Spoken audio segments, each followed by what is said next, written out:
Hello, my dear friends. This is Rabbi Aharon Dobinsky coming to you today from the holy city of Jerusalem, Israel.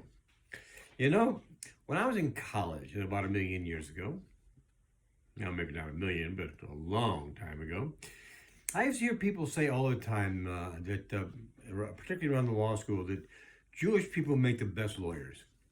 I used to press, why do you say that? Well, you're all so very, very stubborn, and you see facts so clearly. Maybe yes, maybe no, maybe sometimes. We're only human like everybody else. There are characteristics that we have that may be conducive to these conclusions. But let's just take a look back. Let's go back, as a matter of fact, to the time of the Jews in Egypt. Let's do a quick recap of what's going on in Parsha Shemos. That's where we started. That's what we started, the second book of the Torah. So the Jews are in Egypt and slaves to Pharaoh, a tremendous oligarch. Okay?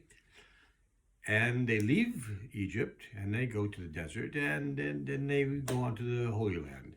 I just gave you the very, very quick, brief summary of what happens.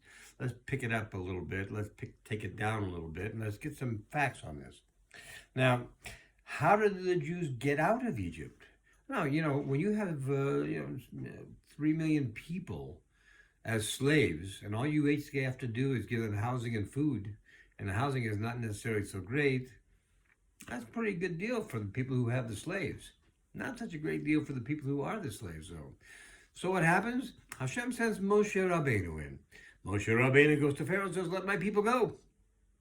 And he says, are you crazy? No! I'm not letting them go. They're building my city, the Pithom and Ramses. They're building everything that I have going up here. I'm not going to just let them go. Where would I get this much free labor? Good question. So what happens? How do the Jews eventually get out? Well, there were plagues. Actually, there were 10 of them. The first few, it says that Hashem hardened Pharaoh's heart. Actually, for the first 5, Hashem hardened Pharaoh's heart. What does that mean? It means it made him not so happy about letting the Jews go, and therefore he decided he would just keep them. The last 5, Pharaoh hardened his own heart. So he couldn't blame it on anyone anymore. He couldn't say, your God made me do this. These were things that were done, and so the people were now facing freedom. After almost 400 years in Egypt, they were facing freedom. Oh, freedom is so sweet. We can do whatever we want. Isn't that nice? And they were very happy about it. But you have to remember, how did it start? The first plague that went, the result was that Pharaoh said, you know what? You're making bricks, and I know you need straw, and I know you need mud. Well, there's plenty of mud. You know where that is. And the straw, which we used to give you, we're not giving you anymore. You're going to have to find your own. And by the way, I wanted to make sure that you understand you will be responsible for making the same amount of bricks as when I did give you the straw. So it really made it difficult. And Moshe Rabbeinu went to Hashem and says, why would you do this? Why do you make it harder on the people? Why would you do this? Now, we can look back on this. We have the advantage of 2020 vision from here, or maybe not 2020, but we have quite a good vision looking back on it. We could say that Hashem did this because it was going to be tough on these slaves to go into a world of freedom, to cross a desert, to cross an ocean, all things that they were going to have to do. And he wanted them to be tough. He wanted to tough them up. We have the same problems today. When things get tough for us, it's not necessarily because it's supposed to be tough. When something bad happens to us, it is not necessarily a life sentence. It is more likely from Hashem, who loves us all, a life lesson, something for us to learn from, something for us to build on, so we ourselves can become tougher and move forward. So, go back in. Moshe goes to the second plague, to the third plague, all the way to the 10th plague, which is the killing of the firstborn, and that really gets them, so they let the Jews go. So, look at all these miracles. I should tell you, because I'm sure you probably know this, but you see, the plagues that came to Egypt came to all of Egypt, except for Goshen, which is where the Jews lived. Wow, can you believe this? They weren't touched by the plagues. They weren't touched by the plagues. And the one that really could have touched them, which was the last one, they were told what they needed to do to make sure that it didn't affect them and didn't harm them. This is an amazing thing. Seeing this firsthand, personally, Hashem performing 10 plagues, some of which, as you look back on and talk about, for example, the plague of hail, where the hail coming down had fire in it. Doesn't happen every day in hail. If you've ever seen hail, usually that's not the case. Matter of fact, there's only one case I know of where it was the case, and that was back in Egypt. So the hail comes down, it has fire in it. All the things that are happening, Hashem killed off all the plants, he killed the livestock, he went through and just tore up Egypt, made Egypt from one of the richest countries in the world, the richest country in the world, to probably the poorest country in the world. And whatever they didn't lose through all that, they gave away to the Jews as they were leaving in the form of silver and gold and other jewels and other things that were being borrowed so that they could go out into the desert.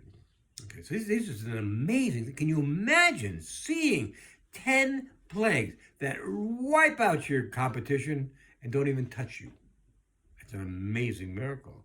It's really quite something to see. It's quite something to build on. And the Jews really learned from this. You can trust in Hashem. If you have Emunah and you understand that he's looking out for you, what else is there to worry about? So they go out into the desert. And they're going through the desert. And they get to the Red Sea. And they look behind them and, oh, Pharaoh changed his mind. Now he wants them to come back. He realized, how do you replace 3 million people who are giving you labor for virtually no cost whatsoever except for food and lodging? How do you replace them? So they said, well, we'll go back and we'll go get these people. We'll go and bring them back. Well, if you read, you know what happens. That we have the pillar of fire and the pillar of smoke moved around from in front of the people to behind the people, so Pharaoh's people couldn't get to them, okay, until everything started happening. But they cried. We cried to Hashem, please, why did you? And we cried to Moshe Rabbeinu and said, why did you bring us out here in the desert? There's not enough graves in Egypt that we could stay there and you could just bury us there. You had to bring us out here to the middle of no place. And Hashem's watching all this as an interested father would. And he says, and so Moshe cries out to Hashem. And Hashem says, why do you cry out to me? Move. You need to keep going. You don't go, oh, yeah, there's a sea right here. And, not everybody here can swim. You don't have to swim. Don't worry about it. I'll take care of it for you. Raise your cane. Raise your staff over the sea, and it'll split. And sure enough, he did. And it did. Wow. And the children of Israel walked through the sea dry shod, it says. Basically, instead of mush, whoosh, whoosh, whoosh, which you would expect at the bottom of an ocean, it says they walked through it dry shod. They got to the other side.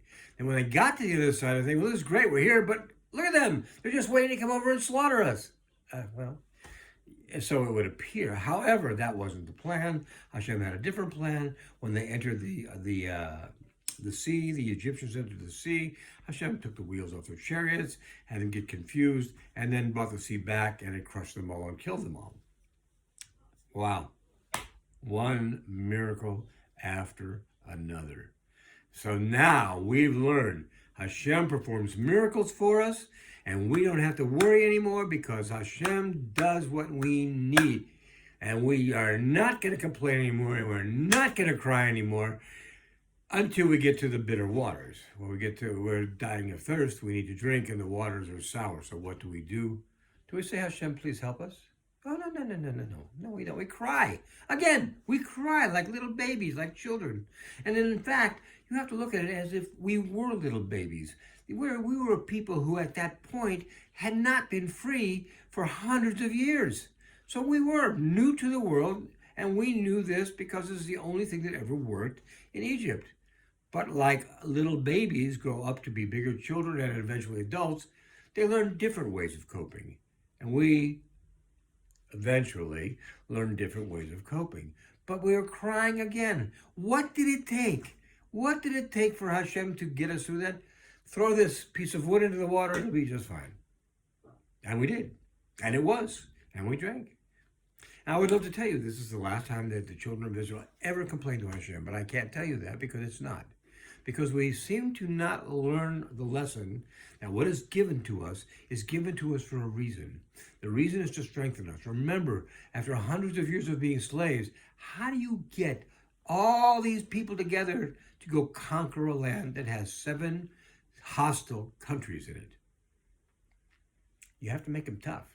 You have to toughen them up a little bit.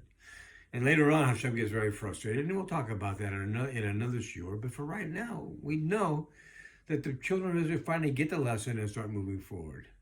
Well, this lesson to them is a lesson to us. When things get tough for us, instead of crying about it, why don't we just say to Hashem, thank you? Because I know you're doing this to me because it's for my benefit. You're trying to toughen me up for something. You're trying to prepare me for something that I am not yet prepared for. Even though I think I'm prepared for everything, you know better. You know what's inside of me. You know what I need. You know what I've got to have, and you're helping me to have that. This is something we need to learn. It's a thing we talked about many times in the past called Emunah. Having faith in the fact that what Hashem does, and by the way, he does everything, it all comes from him.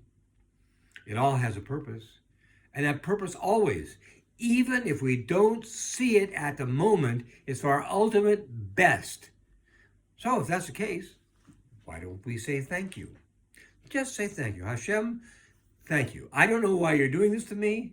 I don't know why I have to go through this, but you know more than I do, and I'm going to trust the fact that because of that, this is for my best. So even though right now I can't see it, and I don't see why I should say thank you, I still want to say thank you for watching out for me. Thank you for being my father. Thank you for taking care of me. Thank you for moving me forward.